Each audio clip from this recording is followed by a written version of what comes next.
fresh off returning to the place of my birth, which is the New York City area, I feel something that has been a part of my life since birth to be very top of mind. I was born with a condition that at first seemed fairly common, which is an allergy to milk, real milk made from mammals. Now, my allergy was identified as fairly rare as an infant in that my reaction included my mother's milk. And this led to a long struggle with immune system problems, easily getting sick, heavily medicated as an infant, from which who knows what side effects may have occurred. And I was born in 1987 in New York City, and was treated by doctors who used the best of their knowledge and awareness of that condition at the time, which really wasn't all that inclusive and exhaustive. Many infants have an allergy to milk and even their mother's milk at times, and generally by the age of 3 to 5, as they become toddlers and young children that grow out of this. I did not. I actually gained even more allergies, which was indicative of a fairly weak immune system, and that led to a lot of issues over time, and issues that are the anchors to a lot of personal struggles I've had throughout my journey through psychological development, spiritual health, physical health, absolutely, and has been a main theme in a lot of the healing that I've done in the recent few years. I used to shy away from identifying as an allergenic, not when it was relevant, meaning at restaurants and hanging out with friends and families, and the umpteen times I've had to describe to that really awesome grandma who just wants to feed you her food that I can't eat. What I have is called IgE-mediated dairy allergy. IgE-mediated refers to the type of antibody, being IgE immunoglobulin antibody, that is a honing device to find any element of dairy. I've so much that during testing as a child, once I was able to identify what it was that needed to be addressed, my numbers were off the charts. To further this condition in its severity, I'm 38 years old and I still have those same levels. I have done some research recently, and to have this severity of this allergy into my late 30s, I fit into the 0.1 to 0.5% of the population of Earth. This does not make me feel special. I hear and understand the easy comments people make when I describe this for the first time, that being allergic to dairy has prevented me from eating certain unhealthy foods and has led to a healthy life. I do struggle with that comment just because there has been so many times I have literally almost died due to the reaction that my allergy has, and that's called anaphylactic shock. Many things happen in your body when you incur anaphylactic shock. It's generally a triggered reaction from completely foreign substances your body's not supposed to consume or be exposed to. Unfortunately, my body considers all mammalian milk, human included, to be a poison. During an anaphylactic shock reaction, these IgE antibodies act as basically tap handles for histamines to be released in your bloodstream. Full system-wide self-destruction is triggered.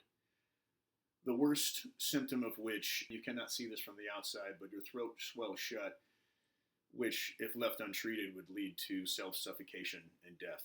And I've been quite close to that several times. Because of this, I carry antihistamines, I carry EpiPens. I have lots of intimate conversations with everyone who prepares food for me in my life, be it a restaurant, a friend, a family member. And I am Olympic gold medal winning on ingredient reading. Food shopping with me is quite an interesting experience as far as I've heard from friends. I am now living the best life allergenically as I could ever ask for. And this is riding in the coattails of veganism, diet awareness, health consciousness. I relate very much to folks who have intolerances, who are digestively affected, which does affect a full immune system response. And I've seen some really severe lactose intolerant folks react very, very badly. And it's not something to be demeaned, it's not something to be written off.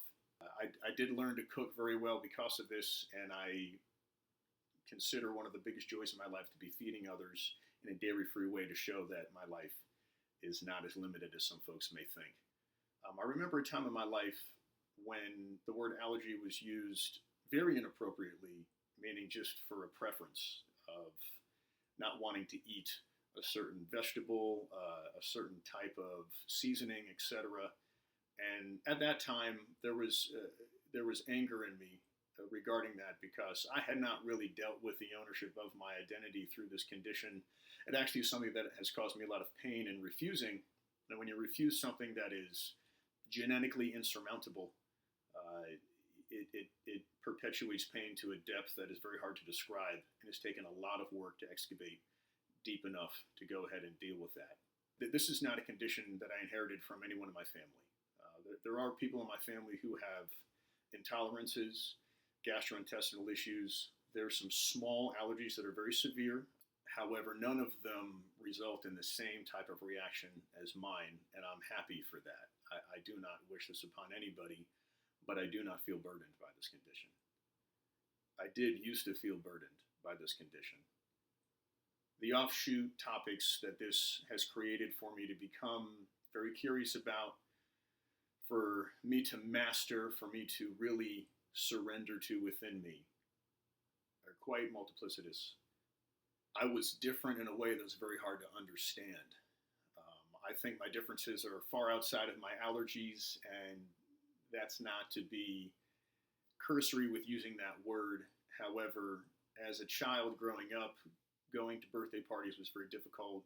I did attend public school. They did their best, but this was way before the age of awareness at the systematic level within any kind of school system. There were no allergy-free tables. I did sit alone a lot. And I did end up creating bonds with those who were marginalized for other reasons, which I think is a beautiful part of my life. I'm really very grateful for that. And that's everything from races to neurodivergences to who knows what, but identities that did not fit into the natural current.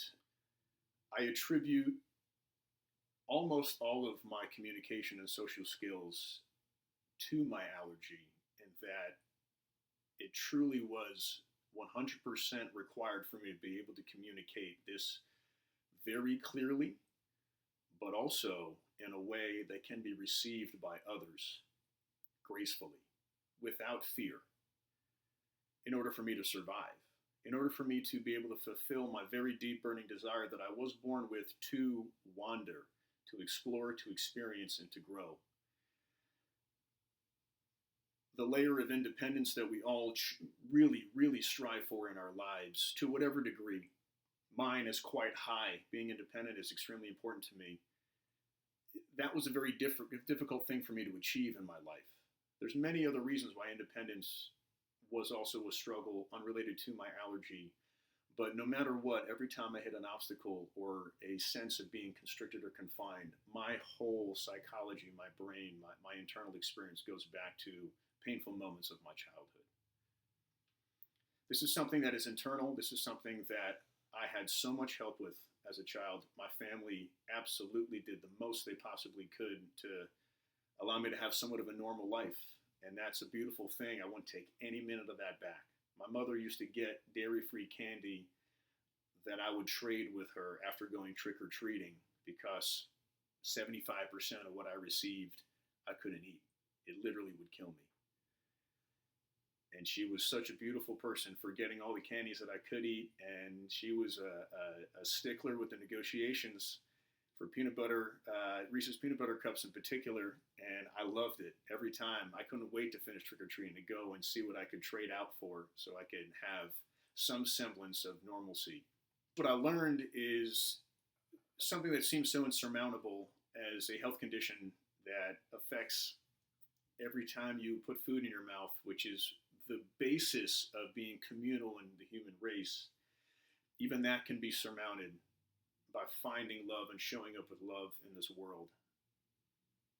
I can't say that I exuded love as a child. I was so scared. I was so self-guarded, and I was really, really, really angry all of the time without any skills to communicate that, to process it, to deal with it. So it took me a while to figure out that which is positive that I've gained from going through this process. Technically successfully, I am still here. I have quite a few stories about almost not being here due to my allergic reactions, and there's other things as well, unrelated, that have also taken me off this planet in physical form. This identity has been at the core of every stage of my life, and is something that I now feel uniquely able to support others.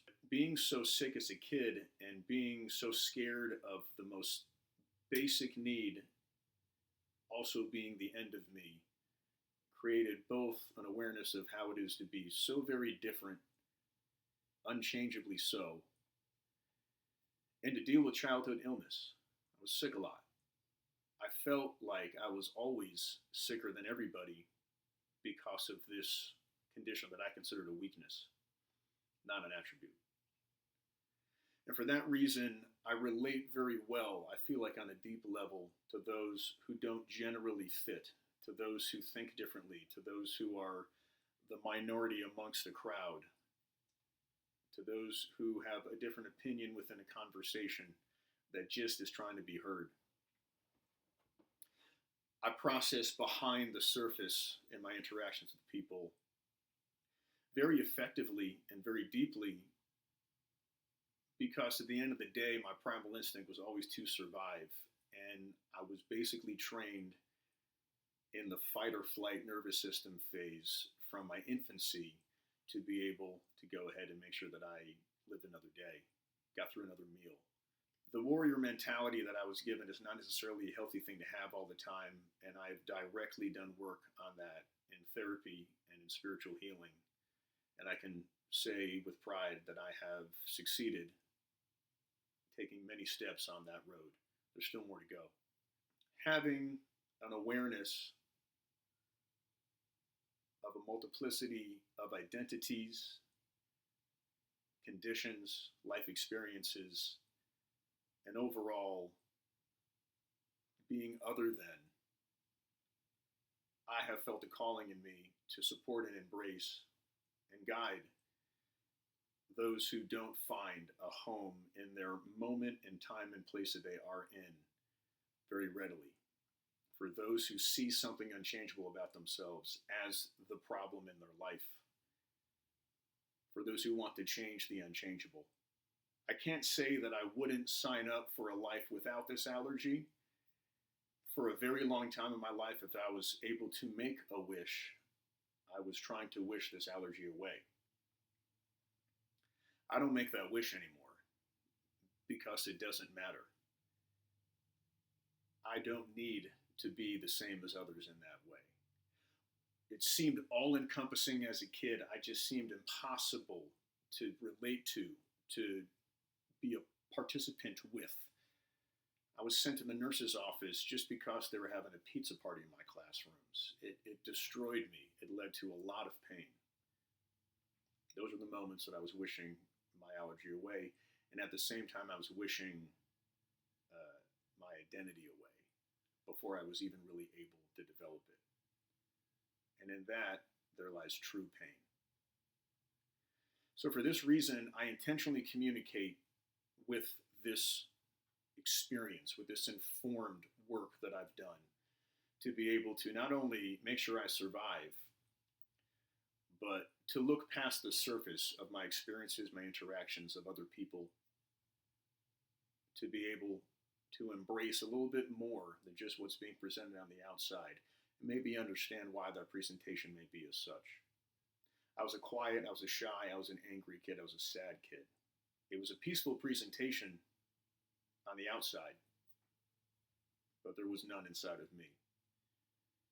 For that reason, I want to know when others have that similar experience.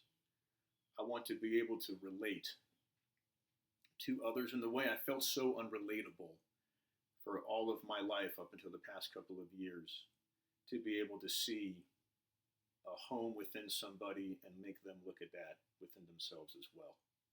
From this derives many of my approaches in life, many of my desires to support myself, which I finally came around to, and to share that support with others. So this would be a topic that is brought up from different places. There are many stories specifically that are quite wild that I've endured surrounding this condition. And I hope that some of the information I'm able to provide and the strength and confidence I bring with my presence today, in person or through these videos, maybe will catch the eye of somebody who feels impossibly different and runs into obstacles that they just can't get around, that they did not design on a daily, multiple times a day basis.